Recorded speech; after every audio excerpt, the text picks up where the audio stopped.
This devotion is taken from the book God Always Keeps His Promises, Unshakable Hope for Kids. It's illustrated by Alessia Trunfio, and Max Lucado has worked to adapt a number of Bible stories. The devotion we are sharing today is from chapter 17 of this book. Jesus will pray for you is our promise. And we begin with a quote from Romans 8:34 from the New Living Translation. Jesus is sitting in the place of honor at God's right hand, pleading for us. So, here are some thoughts before we begin with the story. Has someone ever stood up for you?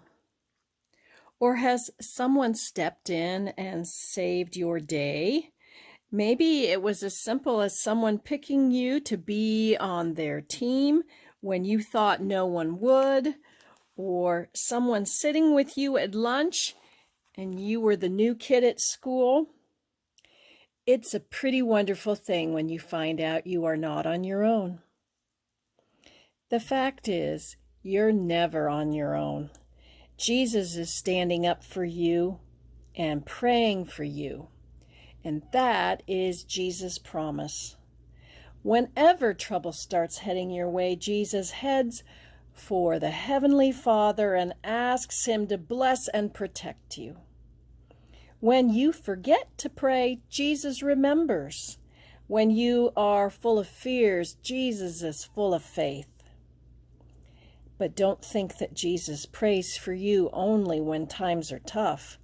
No, Jesus is always praying for you every moment of every day. Even so, when you're in the middle of a storm of trouble, that's when it's most tempting to ask, "Where's Jesus?" That's what Jesus' disciples did, and the answer for them is the same as the answer for you. This story is from Matthew, the 14th chapter, verses 22 through 33. The disciples watched Jesus wave goodbye to the people. It had been a long day. More than 5,000 people had crowded around Jesus on the shores of Lake Galilee. He had taught them and miraculously fed them. Now he sent the people back to their homes and his disciples to their boat. "Sail to the other side of the lake," he told them. "I'll meet you there."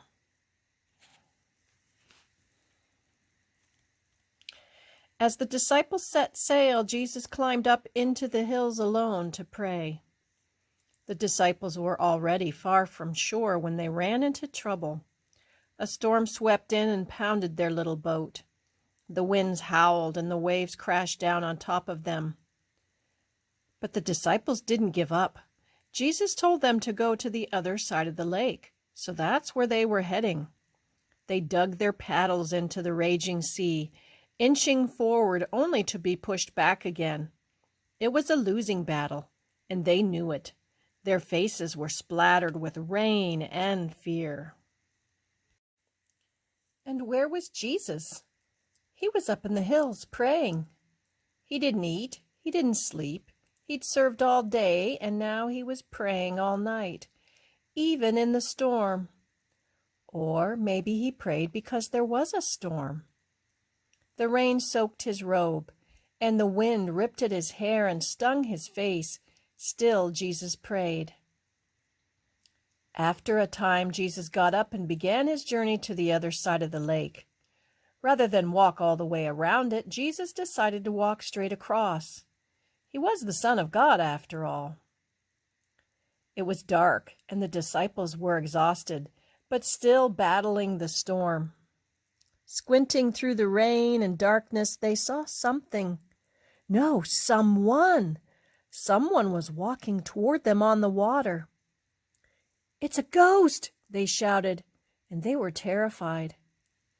"Don't be afraid," Jesus called out to them. "It is I." "If that's really you, Lord," Peter said, "then tell me to come to you on the water." come." Peter stepped out of the boat and onto the water. He was doing it. He was walking on the water. But then he looked at the waves and felt the wind, and Peter began to sink. "Lord, save me," he cried. Jesus reached down and caught Peter. As they stepped into the boat, the storm stopped. Awed and amazed, the disciples said, "Truly, you are the Son of God." Jesus knew his disciples were caught in a terrible storm. So he prayed, and then he came to save them. Here are some more thoughts for you as we finish that story. You might think that Jesus would have been shielded from the storms. After all, he was the Son of God. He shouldn't get wet or cold or blown around by the wind. You might also think that since you're a child of God, you should be shielded from the storms of life too. Right? Wrong. The truth of the matter is that this life comes with storms. Jesus even tells us, "In this world you will have trouble." And that's from John 16, verse 33. Sometimes we create our own storms. We tell a lie, take what isn't ours, or hang out with the wrong crowd. Other times the storm just happens. It might be stormy weather, like the disciples faced in their boat, or it might be a test you really studied for but still flunked, a race you trained for but still lost, a friend you loved who still moved away. Storms will come, even when you do everything right. But when they do, Jesus promises to do for you what he did for his first disciples. Jesus will pray for you, and then Jesus will come to help you. So, hope you enjoyed that story, along with some thoughts from Max Lucado today. And I am transitioning a bit here on our storytelling. I had been coming to you twice a week, and now we are getting into the time when Sunday school, even though it's some things we'll be doing at home, are coming on board, and I'm teaching catechism, and hopefully we'll have some other times that I'll be teaching with the adults. So I am going to rely on the collection that we have of some stories, and then I'm also going to add one story a week, though, and that should keep us busy for a while. So it's been such a joy coming twice a week, and we're going to now transition to once a week, especially since many of you are back in school. So, blessings, and we will see you. Bye-bye.